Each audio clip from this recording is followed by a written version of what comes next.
Welcome to Rajesh technologies. ఈరోజు నేను ఎక్లిప్స్లో ఒక వెబ్సైట్ ఎలా క్రియేట్ చేయాలి, సో దీన్ని బేస్ చేసుకొని ఒక వెబ్సైట్ మీన్స్ ఒక వెబ్ అప్లికేషన్ ఎలా కంప్లీట్గా బిల్డ్ చేయాలి with the help of any database like oracle తీసుకున్నాం. సో వరాకిల్ని యూజ్ చేసి వరాకిల్ని బ్యాక్ ఎండ్ కింద యూజ్ చేసుకున్నాం.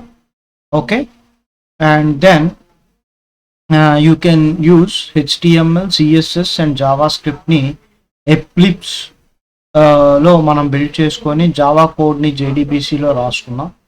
So how you can develop a particular website అనేది కంప్లీట్గా ఒక చిన్న వెబ్సైట్ని నేను చూపిద్దాం అనుకుంటున్నాను.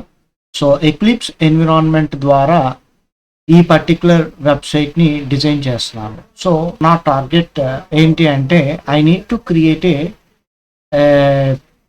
Database first. సో డేటాబేస్ అనేది తయారు చేసుకున్నామని చెప్పేసి, సో ఆ డేటాబేస్లో ఒక యూజర్ తయారు చేస్తాను. ఆ యూజర్లో సమ్ టేబుల్స్ అనేది క్రియేట్ చేసుకున్నాం. First before going to that, దానికన్నా ముందు మీకు ఏంటి అంటే, సో ఫ్రేమ్ యూజర్ ఇంటర్ఫేస్ ఎలా క్రియేట్ చేసుకోవచ్చు దాని మీద మీరు డిజైన్ అనేది చేసుకోవాలి ముందుగా. So like this, for example నేను టూల్ యూజ్ చేసి మీకు ఏం చెప్తాను అంటే, let us see one second. ఇందులో నేను టూల్ని యూజ్ చేసి సమ్ టూల్ని ఏదో యూజ్ చేస్తున్నాను.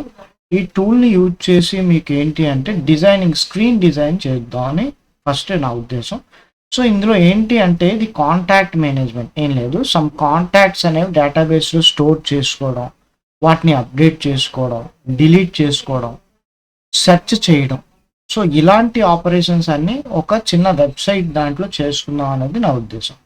సో మీరు ముందుగా ఏం చేస్తారంటే ఒక చిన్న స్ట్రీమ్ తయారు చేసుకోండి. పైన లోగో అనేది రావాలి. సో ఇక్కడ మీ ప్రాజెక్ట్ నేమ్ అనేది వస్తుంది. ఈ సైడ్ ఏదైనా ఒక ఇమేజ్ని నెట్ నుండి డౌన్లోడ్ చేసుకొని ఇక్కడ ఆ ఇమేజ్ని డిస్ప్లే చేసే విధంగా పెట్టుకోండి. సో ఇది ఇక్కడ ఏంటంటే లాగిన్, రిజిస్టర్ అనే రెండు ఆప్షన్స్ పెట్టుకున్నాం. ఓకే, లాగిన్ అండ్ రిజిస్టర్ అనే రెండు బటన్స్ క్రియేట్ చేసుకున్నాం. ఇది starting of your page. Login మీద క్లిక్ చేయగానే సేమ్ ఇంటర్ఫేస్ ఇదే ఇంటర్ఫేస్ అంటే ఇదే బ్యానర్ రావాలి. ఇక్కడ సైడ్న ఒక ఇమేజ్ ఏదో రావాలి. ఆ పక్కన లాగిన్ స్క్రీన్ కనిపించాలి. లాగిన్ అనేది క్రియేట్ చేస్తాం. యూజర్ నేమ్, పాస్వర్డ్, ఒక లాగిన్ బటన్, ఒక క్యాన్సిల్ బటన్ అనేది క్రియేట్ చేసుకున్నాం. ఓకే, లాగిన్ క్రియేట్ చేయగానే ఇది డేటాబేస్లో మీ యూజర్ ఉందా లేదా అని చెక్ చేసుకోవాలి. యూజర్ ఉంటేనే హోమ్ పేజ్కి వెళ్ళాలి. హోమ్ పేజ్ యూజర్ ఉంటే. సో అయితే యూజర్ ఉండాలి అంటే మీరు రిజిస్ట్రేషన్ చేసుకోవాలి. ఓకే, యూ కెన్ రిజిస్టర్ పేజ్కి వెళ్ళిపోతే సో ఇంకో పేజ్ ఇలానే మనం తయారు చేసుకొని ఇక్కడ రిజిస్ట్రేషన్ ఫామ్ కూడా తయారు చేద్దాం. సో బ్యాక్ ఎండ్లో రిజిస్టర్ టేబుల్ ఉంటుంది. ఓకే, సో రిజిస్టర్ అయిన తర్వాత లాగిన్ చేస్తాం. యూజర్ నేమ్, పాస్వర్డ్, ఒక లాగిన్ బటన్ మీద ప్రెస్ చేయగానే ఆ యూజర్ నేమ్, పాస్వర్డ్ అనేది మన రిజిస్టర్ టేబుల్లో ఉందా లేదా చెక్ చేసుకున్న తర్వాత సో మనకి హోమ్ పేజ్లోకి వెళ్తుంది. హోమ్ పేజ్లో కూడా సేమ్ ఇక్కడ ఏదో కాంటాక్ట్ మేనేజ్మెంట్ అని ఒక లేబుల్ ఒకటి క్రియేట్ చేద్దాం. ఈ సైడ్న ఒక 4 ఆప్షన్స్ ఇద్దాం. ఓకే, హోమ్ అని హోమ్ అంటానంటే యాడ్ కాంటాక్ట్ అని, అలానే డిలీట్ కాంటాక్ట్ అని, అప్డేట్ కాంటాక్ట్, సెర్చ్ కాంటాక్ట్ అని 4 బటన్స్ పెడదాం. ఎప్పుడైతే యాడ్ కాంటాక్ట్ మీద క్లిక్ చేస్తానో యాడ్ కాంటాక్ట్ పేజ్ రావాలి.